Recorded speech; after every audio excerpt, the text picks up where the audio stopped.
ইসলামকে বিসর্জন দিয়ে কিসের ইসলাম হুকুমত? আজকে যদি মাজলিসের মধ্যে একজন বেপরদা মহিলা চলে আসে, তো এইটা কেমন ইসলামিক সংগঠন? আমাদের প্রশ্ন করতে হবে, জবাব দিতে হবে। এই জবাব দিতে হবে, জাতির কাছে জবাব দিতে হবে। ফাইজলামি করবেন না, ইসলামী ধোঁকাবাজি চলতে পারে না। ধরে নেন আজকে আমরা এখানে সমস্ত মৌলবীরা আছি, টুপিওয়ালা দাড়িওয়ালা সবাই এখানে আছি। এখানে যদি বেপরদা মহিলা আসে, এটা ইসলামীর কোন সংগঠনের কর্মী সমাবেশ হতে পারে? এটা কি বলে, বলে কি এটাকে?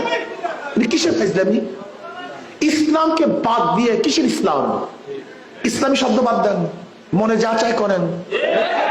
ইসলামী ড্যান্স মঞ্চ এটা হয় না, ইসলামী যাত্রাগানের পালা বুকাইটা হয় না। ইসলামকে আগে বাদ দাও, তারপর মনে যা চাই তাই কর। কিন্তু নাম লাগাবে ইসলামী আন্দোলন বাংলাদেশ, আর এখানে মঞ্চের মধ্যে বেপরদা মহিলা থাকবে, এখানে হাতের তালি চলবে ধামাধাম, এখানে ড্যান্স চলবে, এখানে ফাইজলামি চলবে। কথা বলেন না কেন? ইসলাম